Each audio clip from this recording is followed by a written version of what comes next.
Ah, you're back. Wow, that was quick. Greetings, especially to you, my friend. I'm so glad you could join with us again today. Welcome again to the Water in Hole, Die Watergat. I'm Peter Warren, as I have been for many years, and we're going to spend some golden quality time together again today around the awe-inspiring, living waters of God's Word. I told you that at the end of this series, I would give you my opinion, my personal conviction on the subject of the rapture and the second coming, the revelation of Jesus Christ. Well, here goes. I believe that we as believers will be raptured, caught up to be with the Lord before the tribulation. I believe this can happen at any moment. There are no prophecies that still have to be fulfilled. I believe we will also eventually return with our Lord when his majestic glory is revealed to all the peoples of the world at the Battle of Armageddon. Two comings. One, the rapture. Jesus comes for his people, silently, quietly, but in a flash, bam. The second coming, super noisy, worldwide. He comes with his people. He on a white horse, all his people in white robes. That's us, on white horses. If you don't know how to ride a horse, don't worry. You'll be able to on that day. So today we look at his glorious revelation. Before we kick in, let's just commit this time to the Lord in prayer. Lord, that's what I believe. But I am not you. I know that the day of the Lord is written in your diary. And no matter what happens or doesn't happen, that diary is fixed in your counsel and in your foreknowledge. I pray today, Lord, I ask that you would touch us, inspire us, satisfy us, Lord. Calm our fears. Strengthen us. And for those especially who do not know Jesus as Lord and Savior, I ask, Lord, that today you will reveal yourself to them in a way that they will know and understand you are alive and this is real. Holy Spirit, please come and do whatever the Father wants done. Say what he wants to say. In Jesus' mighty name. For his name's sake, I pray. Amen. The revelation, the revealing of Jesus Christ. As a starting point, I want to mention, and I'd like you to write this down if you can. I'd like to mention the main scriptures that support my standpoint. On my standpoint of the pre-trib rapture, 1 Corinthians 15 verses 50 and 52. 1 Thessalonians 4, verse 13 to 17. On the issue of his revelation, Revelation 1:9 and Revelation 19:11 to 21. And finally, on the issue of our return with him, Colossians chapter 3, verse 4. Please go and prayerfully read those scriptures. I'm just giving you my opinion. So, I believe that while the events of the tribulation are occurring, believers are with their Lord. Now, there are two issues that bring about the second coming, this great revelation on the day of the Lord.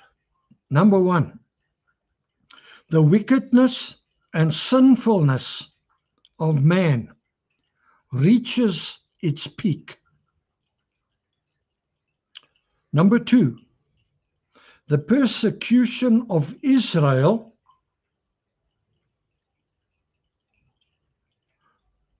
as the Antichrist, the lawless one, works towards total destruction and extinction of those people of God. Revelation 14, verse 19 in the NET. So the angel swung his sickle over the earth, gathered the grapes from the vineyard of the earth, and tossed them into the great winepress of the wrath of God. The great winepress, crusher of the wrath of God. Wow. Enough. The apostate, selfishness and godlessness will be so great. It will be great indeed. Joel 3 at verse 13. Therefore, the place of this judgment, where God will have his fierce wrath to be broken loose. Isaiah 63, 1 to 6. The place itself will be great, big, geographically humongous, called the Great Winepress. Now, the Great Winepress is the valley of Armageddon. Revelation 16:16. And on this day, you cannot say Armageddon out of here, because you're not. If you're not a believer, you're not getting out of this. It's scary stuff, man. But I would lie to you if I didn't tell you the truth. Megiddo. Look for it on the map, you'll find it. Megiddo. Where the nations of the world are gathered to fight against God and his anointed. Psalm 2, verse 2. Now at his first coming, Jesus appeared as the suffering servant. No ceremony, no special recognition. Only a few shepherds and his mom and dad, his mom and foster dad, saw his glory. Luke 2, verse 8 to 15. But at his second coming, he will appear in the same country with glory and great honor, revealing all his heavenly glory, all the great honor showered upon him in heaven. At that time, he will not plead with men. This time, he comes to destroy, to conquer, and to impose his authority by force. Sure. Revelation 19, verse 11 to 16 in the NET. Just maybe shut your eyes. Let these words wash over you. Then I saw heaven opened, and there came a white horse. The one riding it was called Faithful and True, and with justice he judges and goes to war. His eyes are like a fiery flame, and there are many diadem crowns on his head. He has a name written that no one knows except himself. He is dressed in clothing dipped in blood, and he is called the Word of God. The armies that are in heaven, dressed in white, clean, fine linen, were following him on white horses. From his mouth extends a sharp sword, so that with it he can strike the nations. Sure. He will rule them with an iron rod, and he stomps the winepress of the furious wrath of God. God, the all-powerful. He has a name written on his clothing and on his thigh, King of Kings and Lord of Lords. This is the word of the Lord. This is the word of God. Father, please establish your word. Bless the reading of it. In Jesus' name I pray.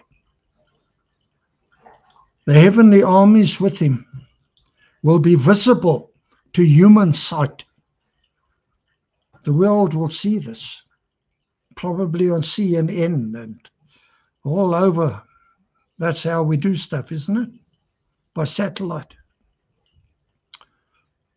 The armies of the Lord will join our Lord in the face-to-face confrontation between our Lord and the forces of the lawless one in the battle of Armageddon. So, what will his coming accomplish? Finally, we get to this.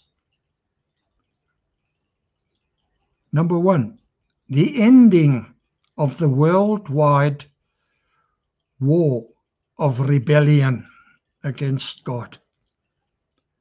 Revelation 16, verse 12 to 21. Revelation 19, verse 11 to 21. Number two, he will reveal himself as King of Kings and Lord of all the lords.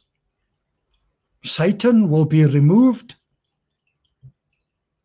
and Jesus will assume his rightful throne as King. I actually read that he would eradicate Satan just by the breath of his mouth. It just blow him away. Oh, man, Lord. Number three, Jesus will render the satanic forces powerless, and he will speedily confine them to the fiery lake. Revelation 19, verse 19 to 21.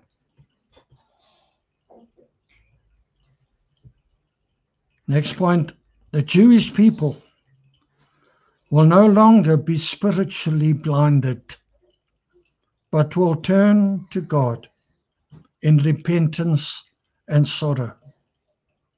A spiritual renewal such as never before seen. Hearts of stone being replaced with hearts of flesh under the power of the Holy Ghost. Ezekiel 36, 26 and 27. You know, this thing of the Jewish people, we pray for the peace of Jerusalem, but it's a peace with a capital P. His name is Jesus, the Christ, Hamashiach, the Prince of Peace. And they will say of him, blessed is he who comes in the name of the Lord. Oh, wow. And finally, our Lord's coming will result in the establishment of a worldwide kingdom of righteousness, the 1,000-year kingdom age or millennium that I spoke of 2 messages ago. That's what he will accomplish. Now, the conditions of entrance to this kingdom of heaven, this kingdom millennium, are clearly set out in Matthew 25 from verse 31 to 46. Please read them for yourself. Matthew 25, 31 to 46. So you can see from this that how you and I relate to Israel is of great importance. Don't make the mistake that some fools are making to take a stand against Israel. The Lord will bless those who bless Israel, and he will curse those who curse Israel. I didn't say that. That's in the Word of God. Genesis 12, 1 and verse 3 in the NET. Listen to this. Now the Lord said to Abram, then already, go out from your country, your relatives, and your father's household to the land that I will show you. I will bless those who curse you. Sorry. Let me just say that again. I will bless those who bless you, but the one who treats you lightly, I must curse, so that all the families of the earth may receive blessing through you. There it is, Genesis 12, verse 1 and 3. I apologize that I spoke it wrong. All believers will experience this coming. Revelation 22:20 in the CEV. The one who has spoken these things says, I am coming soon. So, Lord Jesus, please come soon. Even so, Lord Jesus, come. Are you a believer? Are you ready? You don't need to go back because you're going just as you are. He's coming, ready or not. I want to remind you,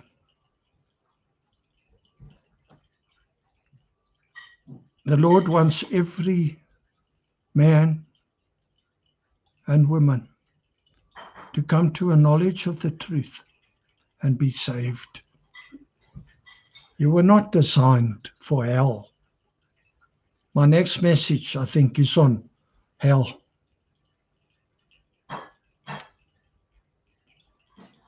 But you were designed for victorious life with God here on earth and in the life to come. Now, your next chapter of your life has not been written yet. You can change that today. Make a life-changing decision. Partner with God. Come into line with His Word. If you don't know Jesus as your personal Savior, I urge you, I beg you, make an appointment to go and see a Christian, a pastor, or dominee.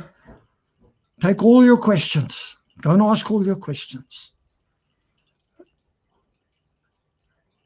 And maybe just sit on your couch and ask the Lord, if He's real, to reveal Himself to you in a way that you will know and understand. But please, my friend, do it today. You do it today. Do not postpone. Let's just pray. Lord, wow, I don't even like to read Revelation. It's so scary, Lord. And for all those dear people who don't know Jesus, Lord. Oh, man. Lord, let this message go far and wide. But would you put a passion for the lost in the hearts of your bride? Lord, we cannot just allow those people to be destroyed in a Christless, godless eternity, separated forever from you. In Gehenna, the final hell. Father, would you please stir us today? And would you help us to rise to the occasion, to live the way you want, to speak the way you want, to think the way you want.